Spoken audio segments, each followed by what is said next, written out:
은혜 받을 하나님의 말씀은 출애굽기 20장 1절에서 7절까지의 말씀입니다. 하나님이 이 모든 말씀으로 말씀하여 이르시되 나는 너를 애굽 땅 종되었던 집에서 인도하여 낸 네 하나님 여호와니라. 너는 나 외에는 다른 신들을 네게 두지 말라. 너를 위하여 새긴 우상을 만들지 말고 또 위로 하늘에 있는 것이나 아래로 땅에 있는 것이나 땅 안에 물속에 있는 것의 어떤 형상도 만들지 말며 그것들에게 절하지 말며 그것들을 섬기지 말라. 나 네 하나님 여호와는 질투하는 하나님인즉 나를 미워하는 자의 죄를 갚되 아버지로부터 아들에게로 3, 4대까지 이르게 하거니와 나를 사랑하고 내 계명을 지키는 자에게는 1000대까지 은혜를 베푸느니라. 너는 네 하나님 여호와 이름을 망령되게 부르지 말라. 여호와는 그의 이름을 망령되게 부르는 자를 죄 없다 하지 아니하리라. 아멘. 할렐루야. 우리 옆에 분에게 하나님의 영광을 위하여 당신은 크게 잘 될 것입니다. 하나님의 영광을 위하여 당신은 크게 잘 될 것입니다. 나도 크게 잘 될 것입니다. 아멘. 하나님이 세상을 지으시고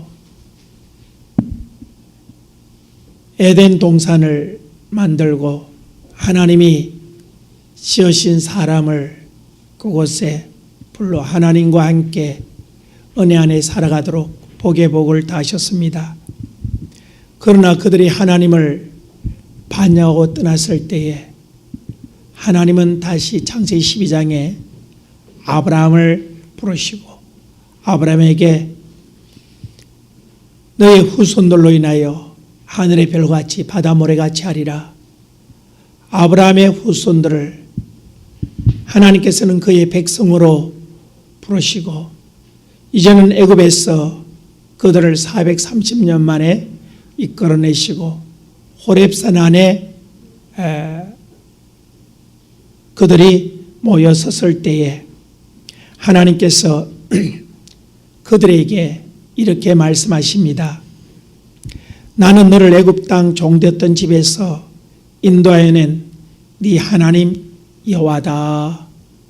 하나님은 어떤 분이신가? 너를 애굽 땅 종되었던 집에서 인도하여 낸 네 하나님 여호와다.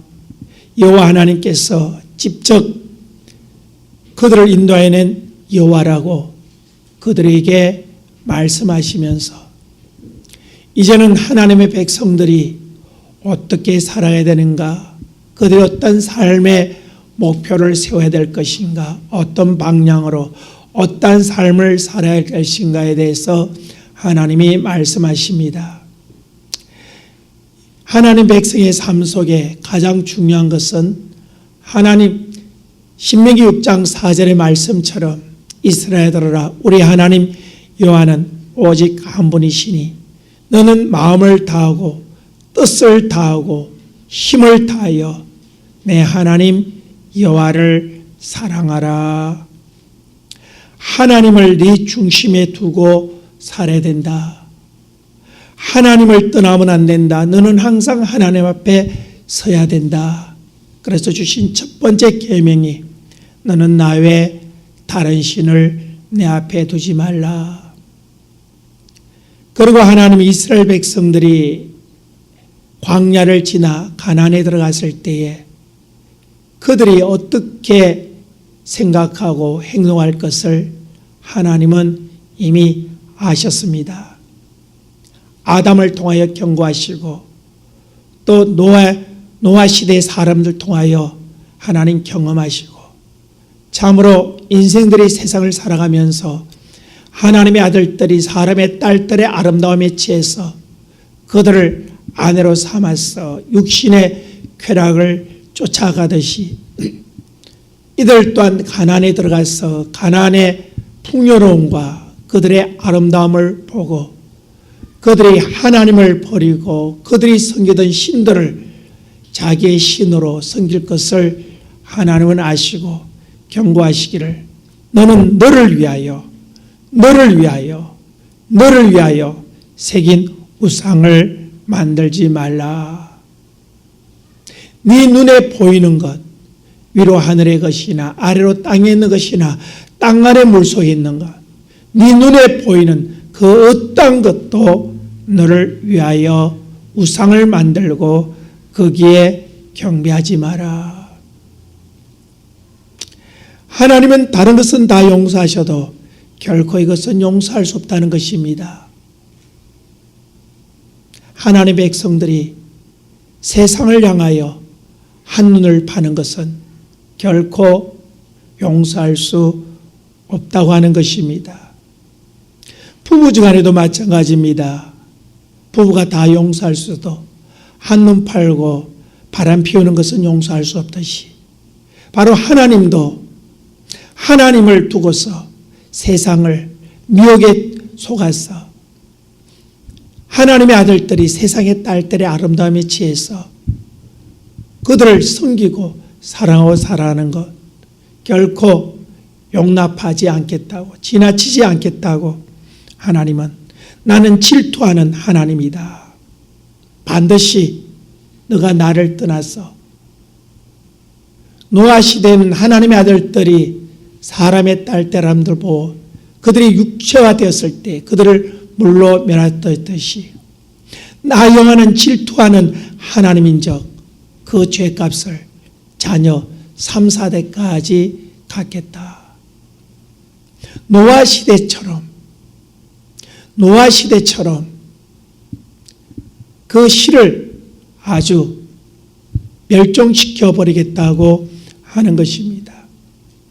하나님께서 왜 아비의 죄를 자녀 3, 4대까지 갚으시겠다고 말하느냐?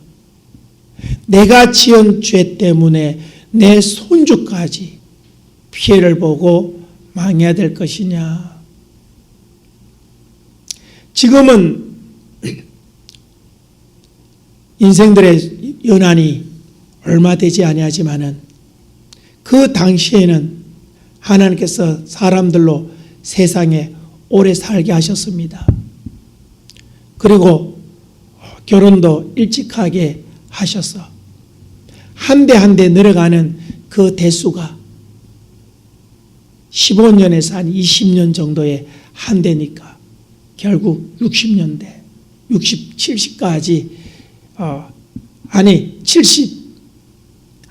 90까지 100세까지 하나님께서 그들을 징계하신다는 건 뭡니까? 1대에서 안 되면 2대, 3대, 4대까지 해버리면 노아 시대 사람들처럼 노아 시대 사람들은 물심판으로 그들이 한순간에 멸망을 받았지만은 그러나 하나님의 질투심은 그렇게 자녀 3, 4대 아니 5, 6대 그것이 모든 민족을 그 자손들이 완전히 멸종될 때까지 하나님의 진노는 멈추지 않는다. 참으로 우리는 신앙생활하면서 이 하나님의 질투심을 유발시킨 이 우상 숭배의 죄가 얼마나 무서운 것인가. 우리는 우리의 삶을 통해서 내려오는 저주의 사슬들을 바라보면서 우리는 하나님을 질투하게 하는 이 질투가 얼마나 무서운 것인가를 깨닫게 되어집니다.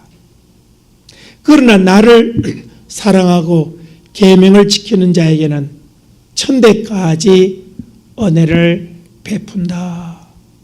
하나님을 사랑하고 하나님의 말씀을 듣고 순종하는 자에게 그 후손이 천대까지 이르는 생명의 복을 주시겠다. 이러한 복은 바로 지금 현재 이스라엘을 통하여 우리는 하나님의 약속이 그렇게 이루어지고 있음을 보고 있습니다.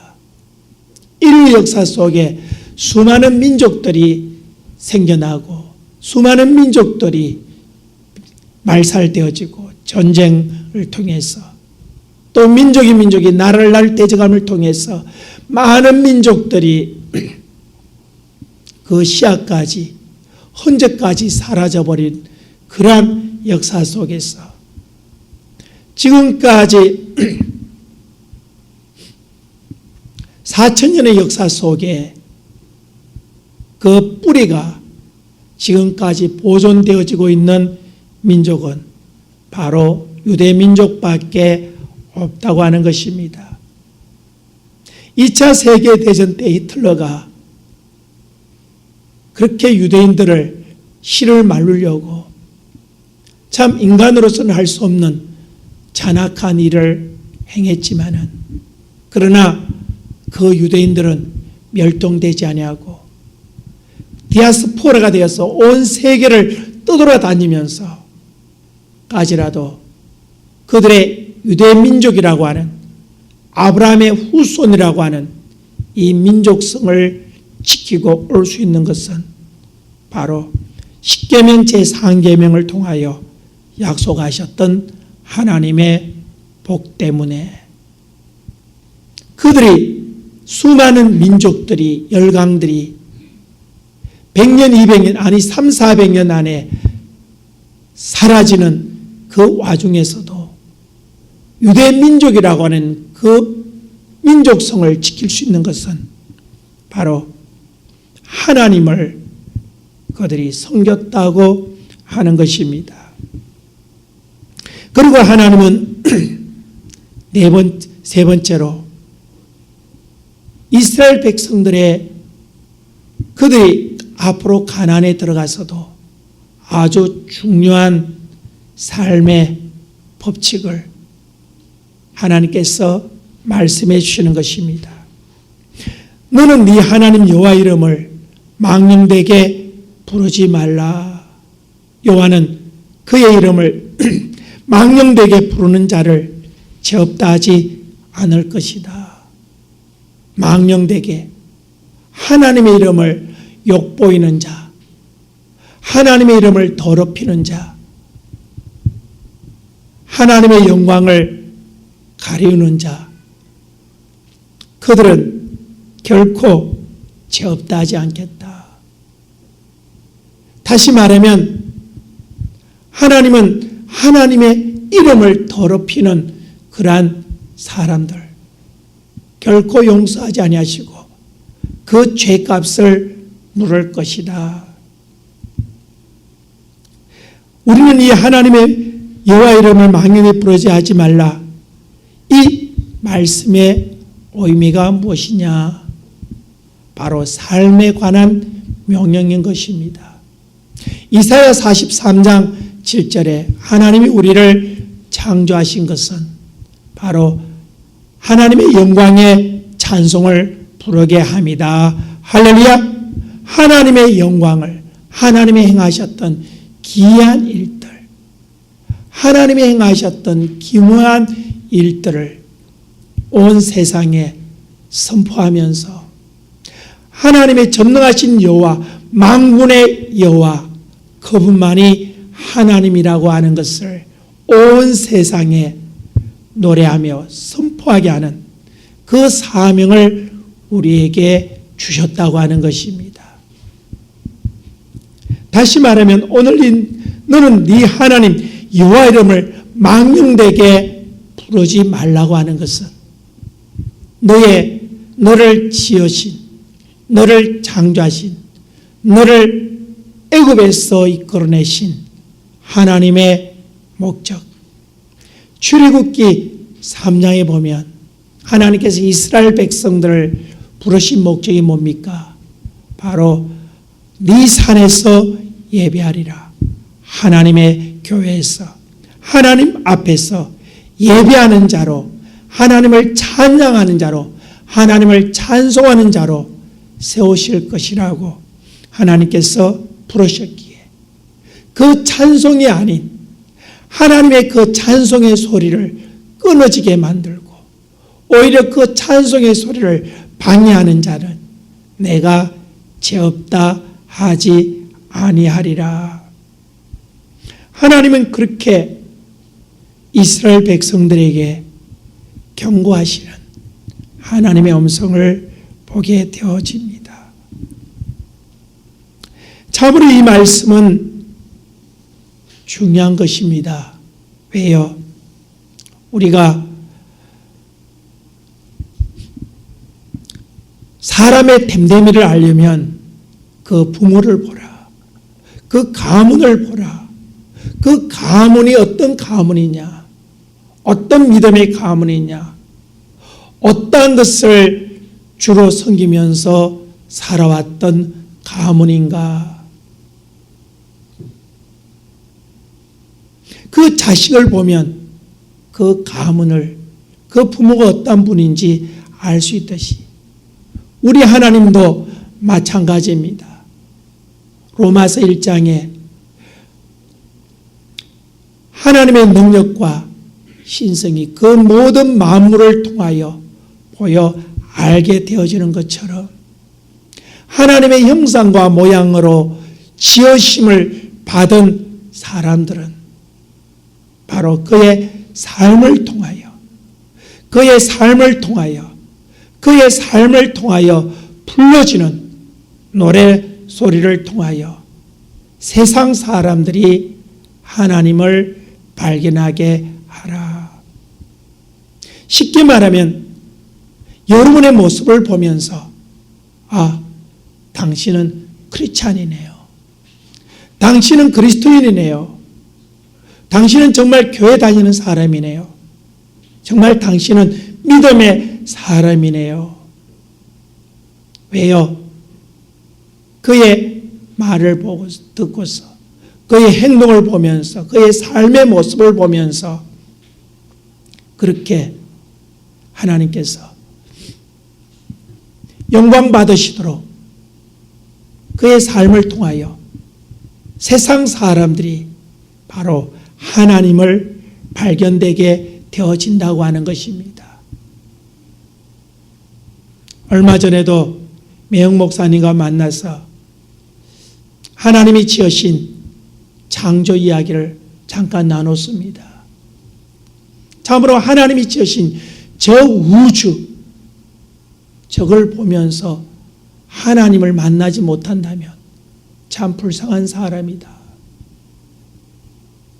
하나님이 지구를 만드신 후 지금까지 23.5도가 기울어졌는 이 기울기는,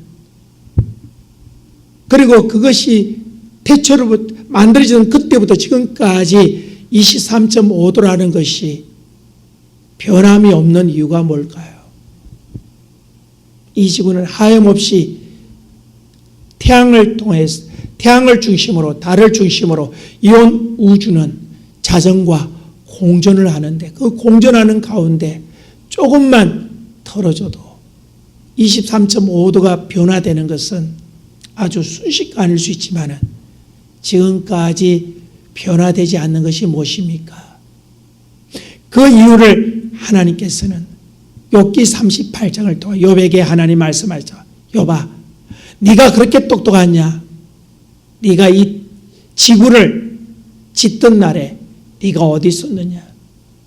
이 지구의 기초를 샀던 날에 기초를 샀고 그 위에 지구를 세우던 그때에 네가 어디 있었느냐? 이 지구는 그냥 달려있는 것이 아니라 하나님은 23.5도라고 하는 그 각도로 이 지구를 우주에 세우기 위하여 기초를 두었다고 하는 겁니다. 기초. 여러분, 이 건물이 지은 지가 20여 년이 지나가요. 그러나 사람이 이 건물을 부직지 않는 이상 이 건물은 처음에 세운 그대로 있는 것입니다. 100년이 가도 이 건물이, 사각형으로 지어진 이 건물이 마름모로 아니면 타원형으로 변하지 않습니다. 왜요? 이것은 기초로 아예 처음부터 설계를 그렇게 했고 그렇게 지었기 때문에 이 건물이 그대로 있는 것처럼 이 지구의 23.5도라고 하는 이 각도가 변화되지 않는 이유가 뭐냐? 바로 욥기의 말씀처럼 하나님이 기초를 세우셨기 때문에, 그 기초 위에 지구를 두었기 때문에 이 지구가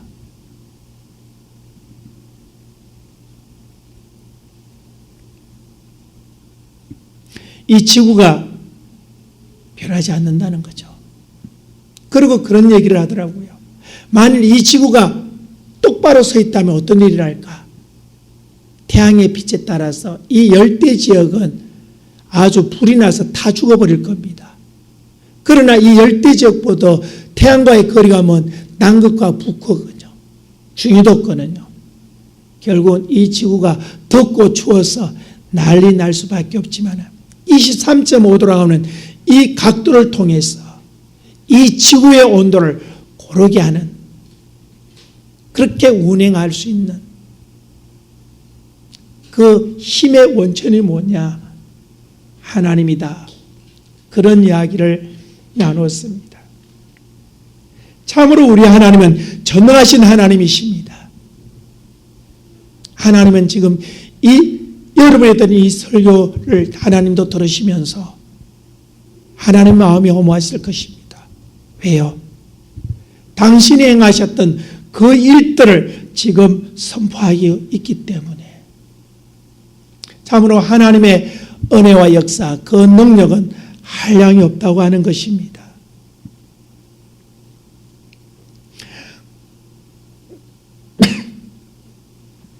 하나님은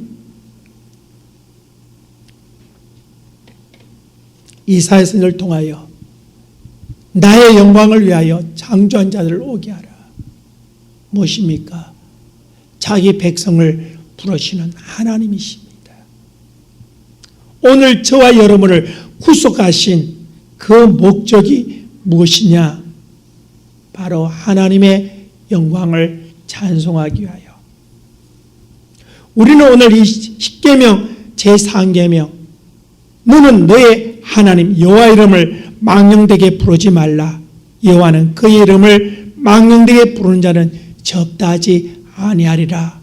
이 말씀을 좀 더 이해하기 쉽도록 주님께서는 팔복의 말씀을 통해서 우리에게 마태복음 5장 13절에서 16절을 통해서 우리에게 하나님은 똑같이 다시 한번 이 상계명을 풀이해서 우리에게 말씀하시는 주님의 음성을 들어볼 수 있습니다.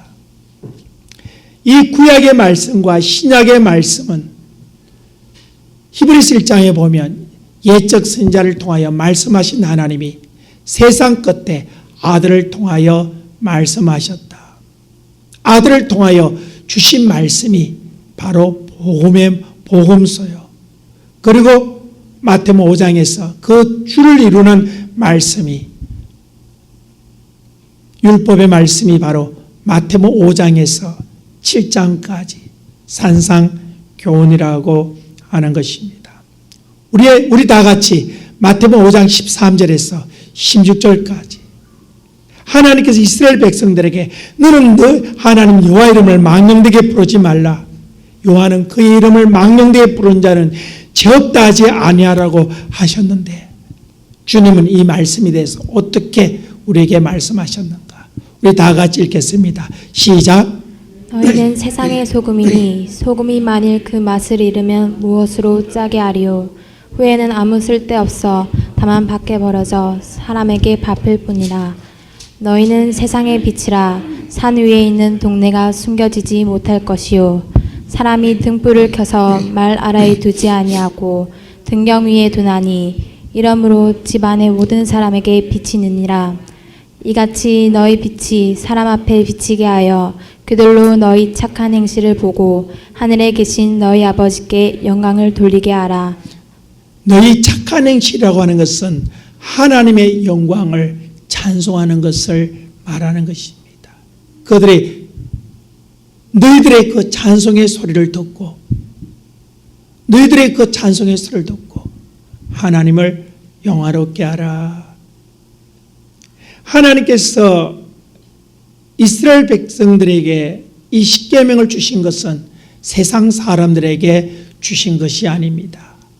하나님의 백성들에게 하나님은 누구신가를 보이신 후에 그들을 호렙으로 이끌으셔서 하나님은 누구신가, 하나님의 존재에 대해서 그들에게 보이시면서 그리고 말씀하셨어요. 이와 같이 주님께서도 각 복음을 시작하기 전에 각색 질병, 병든 자를 고치시고 하나님이 누구신가 보이신 후에 그의 제자들이 주님께 말씀을 들어 나왔습니다. 다시 한번 예수 그리스도를 주로 고백하는 자에게 주시는 말씀이라고 하는 것입니다. 예수께서 산에 올라 있을 때에 제자들이 나온지라, 마태복음 5장 1절에 제자들이 주님께 나왔습니다. 그리고 주님은 팔복의 말씀을 선포하죠. 하나님은 어떤 분이신가?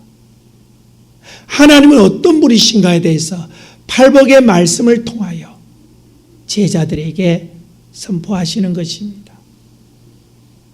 심령이 가난한 자는, 애통하는 자는, 온유한 자는, 마음이 청결한 자는, 주님은 팔복의 말씀을 통하여 하나님은 어떤 분이신가, 바로 어떤 분이신가에 대해서 팔복을 통하여 심령이 가난한 자는 천국을 주시고 애통하는 자에게 위로를 주시고 이렇게 팔복에 대해서 하나님은 어떤 분이신가에 대해서 말씀하시고 그 다음에 이 하나님의 누구신가를 알고 난 후에 이제는 우리가 어떻게 세상을 살아야 할까? 팔복을 통하여 하나님은 누구신가에 대해서 말씀하신 후에 13절 이하를 통하여 그럼 말씀을 들으는 너희들은 누구냐? 이사야 선지자는 이사야 43장 7절가요 하나님의 영광을 찬송할 자들이라고 말씀하셨듯이 오늘 주님은 예수 그리스도를 주로 고백하고 나온 우리들은 누구인가? 바로 빛과 송화 같은 존재라고 하는 것을 주님은 말씀하십니다. 너희는 세상의 빛이라. 우리 다시 한번 마태복음 5장 13절부터 읽겠습니다. 시작. 너희는 세상의 소금이니 소금이 만일 그 맛을 잃으면 무엇으로 짜게 하리요? 후에는 아무 쓸데없어 다만 밖에 버려져 사람에게 밟힐 뿐이라. 너희는 세상의 빛이라. 산 위에 있는 동네가 숨겨지지 못할 것이요 사람이 등불을 켜서 말 아래 두지 아니하고 등경 위에 두나니 이러므로 집안 모든 사람에게 비치느니라. 너희는 세상의 소금이다. 너희는 빛이다. 그 빛은 어떤 빛입니까? 하나님의 영광을 찬송할 빛이라고 하는 거예요. 내가 그리스도인으로 살아가면서 하나님의 은혜 안에 살아가면서 세상 사람들에게 보여야 할 빛이라는 거죠. 나를 통하여 세상 모든 만물을 통하여 하나님의 능력과 신성을 통해서 세상 사람들이 만물 속에서 하나님을 발견하듯이 나를 통하여 하나님을 발견해야 된다고 하는 것입니다. 여러분은 가정생활하면서 직장생활하면서 사회생활하면서 세상 사람들이 당신을 보면서 뭐라고 그랬나요? 당신은 어떤 사람처럼 보인다고 그랬습니까? 그리고 주님은 너는 세상의 소금이다. 소금이라는 것은 무엇입니까? 골로새 4장 6절 우리 한번 다 같이 읽어보겠습니다. 소금에 대해서 주님이 말씀하셔서 골로새 4장 6절 시작. 너희 말을 항상 은혜 가운데서 소금으로 맛을 낸과 같이 하라. 그리하면 각 사람에게 마땅히 대답할 것을 알리라. 아멘. 소금으로 맛을 내야 된다. 소금이라는 것은 싱거운 음식에 들어가면 온 음식이 골고루 맛을 내게 하듯이 그렇게 해야 된다고 하는 거예요. 하나님 우리에게 요구하시는 것은 다른 것이 없습니다. 하나님의 구속의 은혜를 받은 우리들이, 하나님의 은혜 안에 살아가는 우리들이 하나님의 영광의 빛을 드러내기를 원하고 있다고 하는 것입니다. 그러나 오늘날 교회의 모습을 보면, 교회 생활하는 성도들의 모습을 보면 너무나도 안타까운 모습들이 너무나도 많습니다. 아니 그 속에서도 참으로 빛과 소금 같은 그런 아름다운 이야기들도 너무나도 많습니다. 여러분은 교회 생활하면서 사회 생활하면서 여러분의 모습 속에서 어떤 것이 나타나고 있는 것입니까?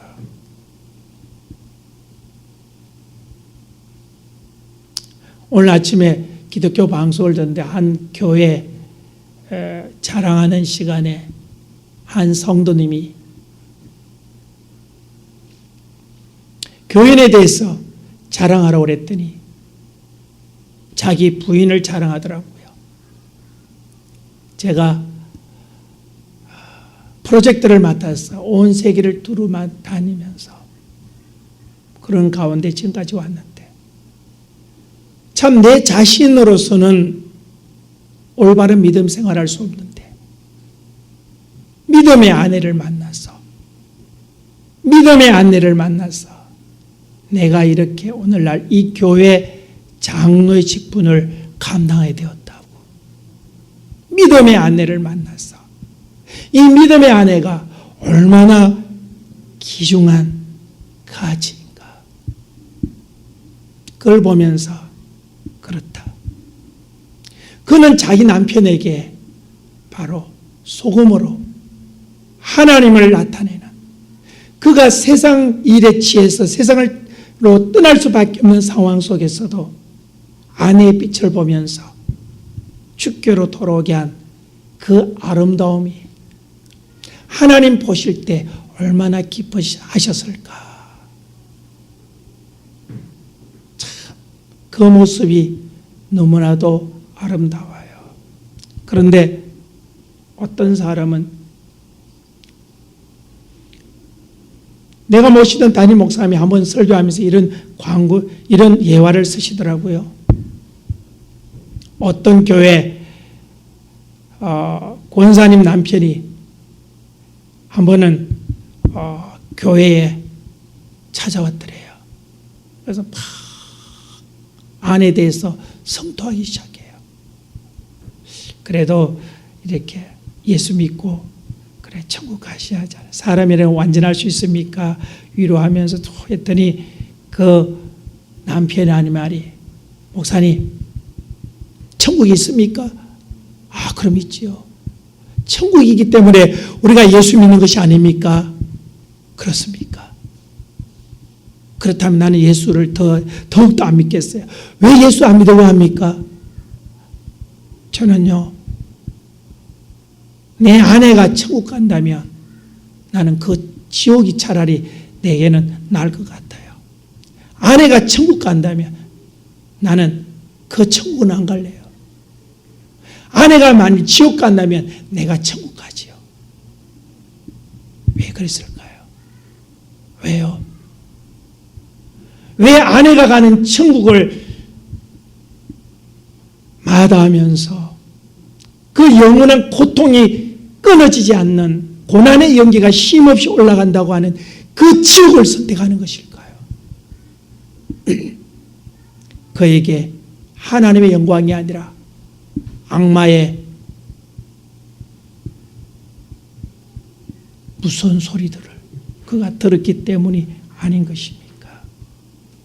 오늘 주님께서도 그렇게 말씀하셨습니다. 너희는 세상의 소금이다. 소금이 만일 그 맛을 잃으면 너희는 세상의 빛이다. 그 빛은 동경에 있어야 되고 비춰야 된다. 그러나 그 빛이 비치는 사명을 잃어버리고 소금이 그 맛의 사명을 잃어버린다면 그 소금을 어디에 쓸 수 있겠느냐. 여러분, 소금이 맛을 잃어버린다는 의미가 이해가 안 되지요. 그렇습니다. 저도 처음에는 소금이 맛을 잃어버린다는 건 이해가 되지 않았습니다. 그러나 소금을 잃어버리는, 이 맛을 잃어버린 소금도 있답니다. 산에서 캐낸 소금은 야외에 나와버리면 빛과 해서 산화되어서 소금 맛이 없어져 버린대요. 그걸 주님께서는 인용하시고, 그러면 맛을 잃은 그 소금을 이제는 어디 쓸 거냐는 거예요. 밖에 버리와 그냥 사람들에게 밟힐 뿐이다. 사람들의 손가락질의 대상이 될 것이다. 네가 예수를 믿는다 하면서 네 꼬라지가 그 모양이냐고. 비참한 삶을 살다가 그 결과도 비참하다고 하는 것을 하나님은 우리에게 구약 성경을 통하여 모세를 통하여서는 죄 없다 하지 아니하리라. 신약의 예수님은 조금 더 나아가서 사람들에게 밟힐 뿐이다.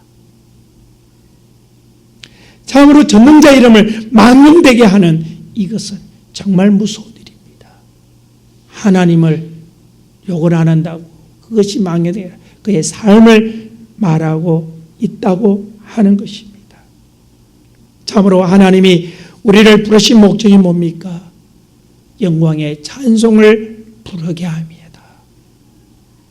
너희들이 가나안에 들어가서 나 여호와 너희를 애굽에서 건져낸 여호와를 그들에게 보이지 않는다면 죄 없다 하지 아니하리라. 너희들이 하나님을 보이지 않는다면 죄 없다 하지 않는다는 것은 예레미야서 2장에 보면 하나님을 믿지 않는 것이다. 하나님을 버린 자들이다. 하나님을 버린 자들이 어떤 삶의 결과를 얻게 되는 것입니까? 오늘 우리는 세상을 살아가면서 많은 사람이 직장생활을 하면서 또 사업을 하면서 때로는 자기의 잘못을 감추기 위해 하나님 이름으로 거짓 맹세하는 것, 자신의 어떤 탐욕을 충족시키기 위해서 하나님의 뜻이라고, 하나님을 위한 것이라고 하나님을 포장하는 자들이 얼마나 많아요. 참 특별히 이러한 일들을 우리가 쉽게 발견하는 것이 건축에 관한 일입니다. 참 교회에 이르되고 교인들과 관련된 건축에 들어가면 집사, 장로이랑 어느 교회를 얼마나 팔아대는지 몰라요. 내가 헐케해줄게. 여러분, 믿지 말아요. 하나님의 이름을 내걸고 사업하는 사람 믿지 말아요. 자기의 직분 걸고 하는 사람 믿지 말아요. 그의 사업의 모습을 통해서 당신이 뭔가 다르네요. 혹시 교회 다니십니까? 그렇습니다. 교회 다니는 사람이 다르네요. 이것이 바로 빛이라고 하는 거예요. 정말 이것 때문에 성실하게 사업하는 사람들이 얼마나 욕을 먹는지 몰라요. 저희 시골에 가면 저희 고향교회 한 집사님이 건축업을 해요. 그리고 저희 형님도 건축업을 합니다. 가끔씩 형님을 만나면 정말 가슴 아픈 이야기를 많이 듣습니다. 그 집사님이 일을 딸 때는 교회 집사라는, 구릉포 교회 집사라는 이름을 따고는 일을 제대로 한 적이 없대요. 하자가 나면 보수를 해줘야 되는데 그걸로 끝이라는 거죠. 그래서 하다 안 되면 결국 이제 형님에게 하소연하면서 도와달라고 해서 가서 해주는데, 여러분, 그 사람은 그 교회 안수 집사지만 교인이 아니에요. 그는 비크리스찬이에요. 그는 맛과 맛을 잃어버린 소금에 불과하다는 거죠. 여러분, 당신이 예수 이름이 걸려있다면 사업을 하더라도 당신이 조금 손해봐요. 일을 해줘도 조금 더 해줘요. 그러면 그것을 통해서 하나님이 당신에게 복을 주실 것이라고 하는 것입니다. 참으로 오늘 우리에게 주시니 네 하나님 여호와 이름을 망령히 걷지 말라. 나 여호와 너로 통하여 욕먹게 하지 마라. 네가 크리스찬이냐? 네가 믿음의 사람이냐? 네가 사업할 때도 그 이름을 먼저 내걸고 하지 말고 행동을 통해서, 관계를 통해서. 그래, 혹시 교회 다니십니까? 예, 우리 번성한 교회 아무개 집사입니다. 아, 그러네요. 집사님이 뭔가 다른 것 같아요. 고마워요. 이것이 바로 하나님의 영광을 드러내는 일이 아닐까요? 빛으로서의 삶이 아닐까요? 소금으로서의 삶이 아닐까요? 시간이 갔으면 5분만 더 쓸게요. 교회 안에도 보면 정말 양보라고 하는 것을 찾아보기가 너무 힘들어요. 그러나 양보하고 이해하는 사람들도 없지 않아 많이 있습니다. 그러나 이해하지 못하고 자기 자존심, 자기 이익을 걸리면 목숨 걸고 대드는 그런 맛을 잃어버린 소금들을 많이 봅니다. 교회들마다 목사님들이 가장 아파하는 게 뭡니까? 두세만 모이면 분당을 만드는 거예요. 작은 성교회 거기서도 몇 갈래가 난다는 것입니다. 내 팬, 니 팬, 내 팬, 니 팬. 그것이 소금입니까? 아니요. 맛을 잃은 소금입니다. 소금은 무엇입니까? 전부 그리스도 맛으로, 그리스도로 하나가 되게 하는 것이에요. 교회 다니는 사람들, 세상 사람의 머리를 절레절레 흔듭니다. 왜요? 이신과 탐욕이 너무 많다는 거예요. 이해할 수 못하는 거예요. 용서하지 못하는 것이 교회 다니는 사람들이라는 거죠. 왜 그런 이야기를 들어야 될까요? 정말 그리스도라면 소금이 맛을 고르게 한 같이 오늘 그리스도 하나님의 이름으로, 예수 그리스도의 이름으로 서로가 이해하고 양보하고 살아가면 안 되나요? 저분에게 필요한 것이 내게 있다면, 내가 둘을 가졌다면 하나 나눠주면 안 되나요? 나는 가지고 저 사람이 못 가졌다면 나는 다시 그것을 살 능력이 있으니까 그것을 양보하면 안 되나요? 하나님 모세를 통하여 내 하나님 여호와를 망령되이 이끌지 말라고 하셨지만, 그러나 주님은 너희는 세상의 빛과 소금이다. 영광의 찬송이다. 영광의 빛과 찬송으로 살라고 그랬습니다. 오늘 교회 안에 정말 아름다운 빛과 같은 직분자도 얼마나 많은지 몰라요. 소금과 같은 직분자도 얼마나 많은지 몰라요. 제 맛을 내고 제 사명을 감당하는 직분자에게 들으면 너무 감사해요. 어느 교회 장로님은 교회 오면 가장 먼저 하는 것이 뭡니까? 교회 둘러보고 휴지 줍고 화장실 청소하고, 예배 드리는데 성교회 모임하는데 뭐 불편한 있는가? 구영에 있는 한 교회 장로님은 교인들 간에 서로 다툼이 있을 때 성도들이 목사님을 오해하거나 그때 그 장로님은 그분을 데려가서 맛있는 거 사 먹인대요. 그래, 아무개 집사야. 목사님 그런 분 아니대. 네가 목사님 잘못 봤다. 아무 집사야. 김 집사는 그런 사람이 아니대. 그러고 이해시키고 풀어주고 4분 5열 되는 그 교회 환경을 하나로 만드는 그런 아름다운 소금 이야기도 너무 많이 들을 때 얼마나 그 얘기를 들을 때 마음이 평안하고 행복한지 몰라요. 사랑하는 번상교회 성도 가족 여러분이요, 당신은 맛을 입은 소금처럼 4분 5열에 동참하는 것이 아니라 깨어진 것을 하나로 만드는 하나님의 영광의 찬송을 부르는 참으로 귀하고 복된 우리 성도들, 자녀 천대까지 이르는 하나님의 축복의 역사, 지금까지 못했다 할지라도 이 말씀을 듣고 다시 새롭게 각오하고 시작하면 하나님의 성령이 도와주실 줄로 믿습니다. 세상에 좋은 소문나는 하나님의 영혼들에는 우리 번산교회 모든 성도 가족 되어지기를 주님의 이름으로 축복합니다. 우리 함께 통소로 기도하겠습니다. 하나님,